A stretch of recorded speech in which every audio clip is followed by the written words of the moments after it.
Lucent का ये lecture number 12 है। अगर आप लोग 1 से लेकर 11 तक लेक्चर नहीं देखे हैं तो जाकर देख लीजिएगा। चुंबक के बारे में हम लोग पढ़ रहे थे, जिसमें कि प्राकृतिक चुंबक, कृत्रिम चुंबक, ये सब हम जान रहे थे। ठीक है, तो ये सब तो पढ़ चुके थे। आज हम जानेंगे आवर्त गति के बारे में। ओके, उससे पहले चुंबक में थोड़ा सा टॉपिक बच गया था, वो देख लेते हैं। समझिएगा ध्यान से कि ये जो है यहाँ पे लिखे हैं हम डोमेन संख्या।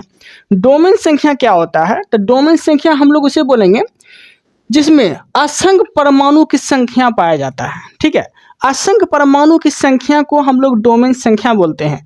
ठीक है, और आपको डोमेन संख्या किस में देखने को मिलेगा? तो ओनली लौ चुंबकीय में। किस में देखने मिलेगा? ओनली लौ चुंबकीय में आपको देखने को मिलेगा। ओके, और डोमेन संख्या अगर पूछ लिया कि डोमेन संख्या का मान कितना होता है, तो 10⁻18 से 10⁻21 होता है। ओके, एक डोमेन संख्या बराबर। ओके, एक आपको पढ़ने मिलेगा क्यूरी ताप। क्यूरी ताप हम किसे बोलेंगे? जैसे कि कोई लौ चुंबकीय पदार्थ है, ठीक है, तो उसे हम इतना डिग्री सेल्सियस पे गर्म कर देते हैं तो वो क्या होता है, लौ चुंबकीय से अनुचुंबकीय की श्रेणी में आ जाते थे। ठीक है, तो समझिएगा ध्यान से क्यूरी ताप किसे बोलते हैं? जो लौ चुंबकीय से अनुचुंबकीय में परिवर्तित कर दे उसे क्यूरी ताप बोलते हैं। ओके, अब समझिएगा ध्यान से कि ये जो है निकिल का आपसे पूछेगा कि निकिल का क्यूरी ताप कितना होता है, तो क्या बोलेंगे? 358 डिग्री सेल्सियस। निकिल का क्यूरी ताप 358 डिग्री सेल्सियस होता है। लोहा का क्यूरी ताप 770 डिग्री सेल्सियस। लोहा का क्यूरी ताप 770 डिग्री सेल्सियस और निकिल का 358 डिग्री सेल्सियस। कोबाल्ट का अगर पूछ लिया तो कोबाल्ट का 1121 degree Celsius. 1121 degree Celsius. Okay, अब समझिएगा, तो ये हम क्या किए? लौ चुंबकीय पदार्थ को गर्म किए। ठीक है, कितना डिग्री सेल्सियस पे? जैसे कि निकेल को हम गर्म किए कितना डिग्री सेल्सियस पे? 358 डिग्री सेल्सियस पे। तो 358 डिग्री सेल्सियस पे जब गर्म हो जाता है ये, ओके, तो ये क्या बन जाता है? लौ चुंबकीय से अनुचुंबकीय बन जाता है। ओके, यहाँ तक कोई दिक्कत नहीं है। तो आपको समझ में आ गया होगा कि क्यूरी ताप क्या होता है। अब समझिएगा आवर्त गति। आज का टॉपिक है आवर्त गति, इस पर आपको फोकस करना है। देखिए, आवर्त गति हम किसे बोलेंगे? मान लीजिए कि ये जो है लटकता हुआ एक क्या है? पिंड है। लटकता हुआ क्या है? एक पिंड है। ओके, पिंड है। जैसे कि घड़ी होता है ना, घड़ी होता है तो घड़ी में एक पिंड होता है ना, एक पिंड ऐसे होता है ना, तो वही जो है ये लटकता हुआ जो है इसे हम पिंड बोलते हैं। ओके, अब देखिए, पिंड जब इधर जाएगा तो एक आवर्तकाल हुआ, पिंड जब इधर जाएगा तो 2 आवर्तकाल हो गया। एक इधर जाने पे, एक इधर जाने पे, एक इधर जाने पे, तो एक आवर्तकाल इधर हो गया, एक आवर्तकाल इधर हो गया, तो दोनों मिलकर कितना हो जाएगा? तो आवर्तकाल की संख्या 2 हो जाएगा। इसीलिए पूछा जाता है कि सरल लोलक का आवर्तकाल कितना होता है? तो 2 होता है।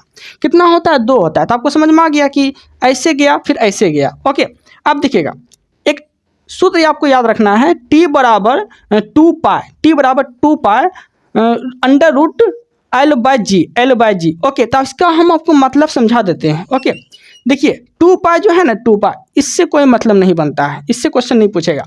मैंने आपको इसे याद रखना है। टी मतलब क्या हो गया? आवर्तकाल। टी मतलब क्या हो गया? आवर्तकाल। ओके, एल मतलब क्या हो गया? एल मतलब लंबाई। क्या हो गया? लंबाई।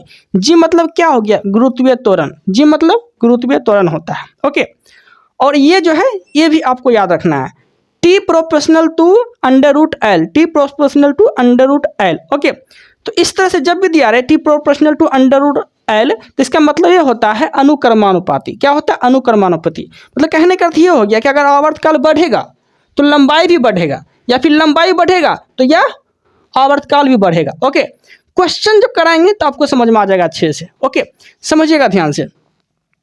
देखिए, T बढ़ेगा तो आवर्तकाल घटेगा। क्यों? क्योंकि T proportional to 1/g। T proportional to 1/g मतलब कि T का जो है ये G जो होता है ये व्युत्क्रमानुपाती होता है। मतलब कि G का मान अगर घटाएंगे तो T का मान बढ़ेगा, G का मान जब घटाएंगे तो T का मान बढ़ेगा। ओके, क्या बोलेंगे?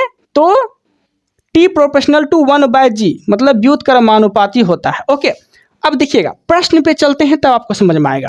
देखिए, प्रश्न क्या बोल रहा है? प्रश्न बोल रहा है यदि लोलक की लंबाई बढ़ाई जाए।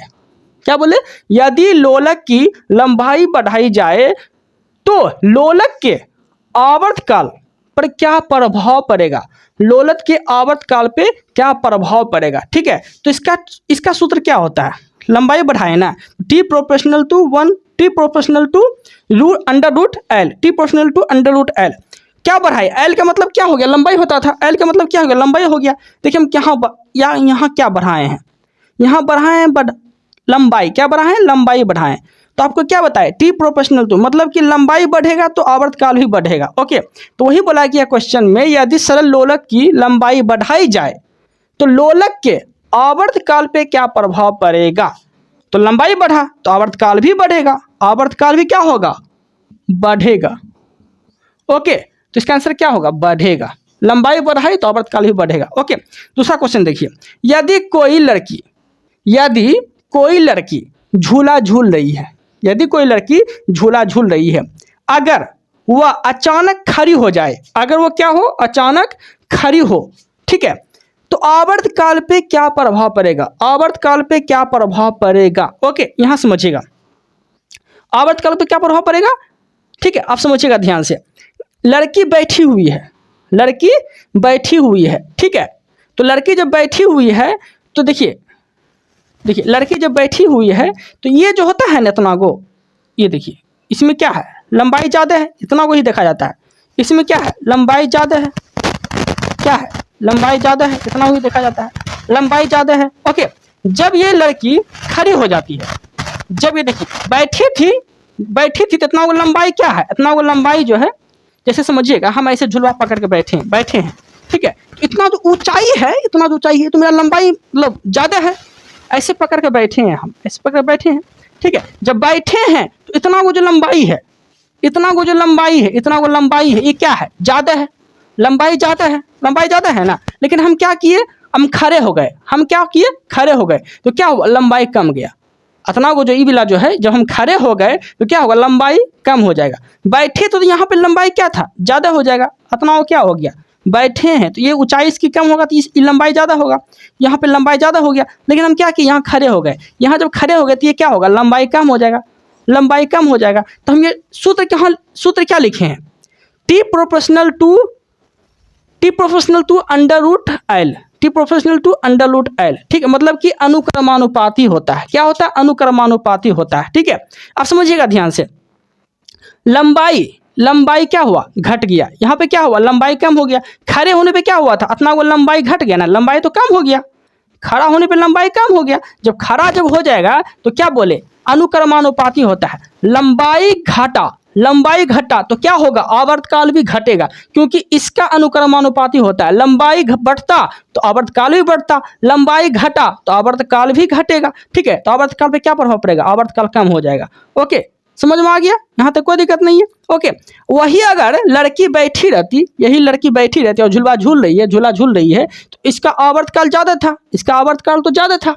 ओके, तो क्या होता, आवर्तकाल क्या होता, आवर्तकाल इसका ज़्यादा हो जाता, लंबाई ज़्यादा था तो आवर्तकाल भी कम होगा। और खड़ी होने पे यहाँ पे जो है लंबाई ज़्यादा हो गया, लंबाई मतलब यहाँ खड़ी होने पे क्या हुआ, लंबाई कम हो गया तो आवर्तकाल भी कम हो जाएगा, ओके। मैंने यहाँ फोकस करना है, आपको यहाँ पे फोकस करना है। ओके, अब समझिएगा ध्यान से आगे, अगला क्वेश्चन देखते हैं। देखिए, अगर झूला झूलते समय लड़की के बगल में कोई लड़की बैठ जाए तो आवर्तकाल पे क्या प्रभाव पड़ेगा, कहीं भी देखे, ठीक है, लड़की बैठा, क्या हुआ, लड़की अगर बैठ गया तो क्या बढ़ा, द्रव्यमान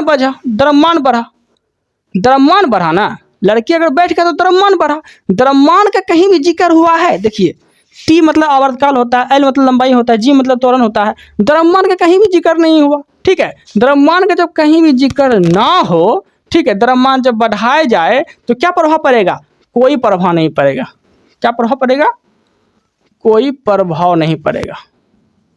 ओके, यहाँ तक कोई दिक्कत नहीं। दूसरा क्वेश्चन देखते हैं, यदि सरल लोलक को पृथ्वी की तल से ऊपर या नीचे ले जाए, ठीक है, यदि सरल लोलक को पृथ्वी की तल से ऊपर या नीचे ले जाए तो आवर्तकाल पे क्या प्रभाव पड़ेगा। मान लीजिए ये पृथ्वी है, ठीक है, ये हो गया साउथ, ये हो गया साउथ, ये हो गया नॉर्थ, ये हो गया ऊपर, ये हो गया नीचे। ओके, तो क्या बोले, ऊपर या नीचे जाने पे जी का मान क्या होता है, घटता है। क्या होता है, घटता है, ठीक है, क्या होता है, घटता है। तो यहाँ देखिए हम क्या बोले हैं, यहाँ सूत्र कौन सा लागू होगा? T proportional to 1/g, T proportional to 1/g, मतलब कि व्युत्क्रमानुपाती होता है।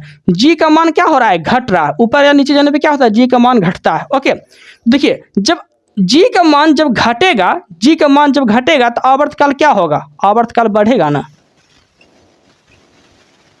आवर्तकाल बढ़ेगा, ठीक है, क्योंकि ऊपर या नीचे जाने पे g का मान घटता है। तो सूत्र क्या बोले? T प्रोपोर्शनल टू 1/g होता है, व्युत्क्रमानुपाती होता है। g का मान घटेगा तो आवर्तकाल भी क्या होगा? बढ़ेगा। आवर्तकाल क्या होगा? बढ़ेगा। जी का मान अगर घटाएंगे तो आवर्तकाल बढ़ेगा, सीधी सी बात है। ऊपर नीचे जाने पे सीधा जानिए कि जी का मान घटता है तो आवर्तकाल बढ़ेगा, ठीक है। सूत्र पे चलना है तो ठीक है, नहीं तो कोई बात नहीं है। दूसरा क्वेश्चन देखते हैं। यदि सरल लोलक को उपग्रह के बारे में बोल रहा है। यदि सरल लोलक को उपग्रह पे ले जाया जाए तो आवर्तकाल पे क्या प्रभाव पड़ेगा? क्या पड़ेगा? आवर्तकाल पे क्या प्रभाव पड़ेगा, ठीक है, समझिएगा ध्यान से। T प्रोपोर्शनल टू 1/g होता है, T प्रोपोर्शनल टू 1/g होता है ना, तो यहाँ समझिएगा आवर्तकाल पे क्या प्रभाव पड़ेगा, ठीक है। जब देखिए, जब इस तरह से जब दिया रहे, फिर उपग्रह की बात जब भी बोले तो याद देखिए कि जब जीरो से जब चलेंगे तो ये जाने का तो ये अनंत हो गया, अनंत तक आप जा सकते हैं, रुकने की तो कोई संभावना ही नहीं है। पृथ्वी से मतलब कि क्या बोले? यदि सरल लोलक को उपग्रह पे ले जाया जाए, ठीक है, उपग्रह पे ले जाया जाए सरल लोलक को। लोलक मतलब क्या हुआ? ये हो गया, ये हो गया लोलक, ठीक है। सरल लोलक को क्या किया जाए? उपग्रह पे ले जाया जाए, ठीक है। तो जी का मान क्या होता है? शून्य होता है। जब जी का मान शून्य होता है ना तो क्या हो जाएगा? इसका आंसर अनंत हो जाएगा। क्या हो जाएगा? अनंत हो जाएगा। ओके, यहाँ तक कोई दिक्कत नहीं है। अब दूसरा क्वेश्चन देखते हैं। एक क्वेश्चन पूछेगा आपसे, गर्मी या सर्दी के दिनों में सरल लोलक की आवर्तकाल पे क्या प्रभाव पड़ता है? गर्मी के बारे में बोल रहा है, गर्मी के बारे में बोल रहा है ना, तो गर्मी में क्या होता है? घड़ी की सुई जो है सुस्त हो जाती है। घड़ी की सुई क्या होती है? सुस्त हो जाती है। गर्मी के दिनों में क्या होगा? लंबाई बढ़ जाती है। जब लंबाई बढ़ेगी तो टाइम भी बढ़ जाता है, लंबाई बढ़ेगी तो टाइम भी बढ़ जाता है, ठीक है। तो गर्मी के दिनों में क्या होगा? घड़ी की सुई सुस्त हो जाती है, मतलब कि घड़ी की सुई जब की लंबाई बढ़ती है ना तो घड़ी की सुई सुस्त हो जाती है और धीरे धीरे चलना स्टार्ट हो जाती है, ठीक है। लेकिन सर्दी के दिनों में अगर पूछ लिया तो सर्दी के दिनों में क्या होता है? ये जो लंबाई है ना, ये लंबाई घट जाता है। जब घड़ी की सुई की जब लंबाई घट जाती है, घट जाएगी तो क्या होगा? क्या होगा? फिर समय पे क्या प्रभाव पड़ेगा? तो क्या बेटा? लंबाई घटा तो टाइम भी घटेगा, लंबाई घटा मतलब टाइम भी घटेगा। तो टाइम घटेगा तो टाइम और स्पीड से चलेगा, यहाँ पर घड़ी की सुई और भी तेज चलेगा, ठीक है। तो इसका आंसर क्या हो जाएगा? तेज हो जाएगा। तो सीधा से याद रखिएगा कि गर्मी के दिनों में सरल लोलक पे क्या प्रभाव पड़ेगा? तो ये क्या होगा? सुस्त हो जाएगा, घड़ी की सुई सुस्त हो जाएगा। लेकिन सर्दी के दिनों में सरल लोलक पे क्या प्रभाव पड़ेगा? तो घड़ी की सुई जो है ये तेज हो जाएगा। ओके, यहाँ तक कोई दिक्कत नहीं, अच्छे समझ में आ गया होगा आप लोग को। कोई डाउट आता है तो आप कमेंट कर सकते हैं, बता सकते हैं। इस वीडियो में इतना ही रखते हैं। Thank you, thanks for watching.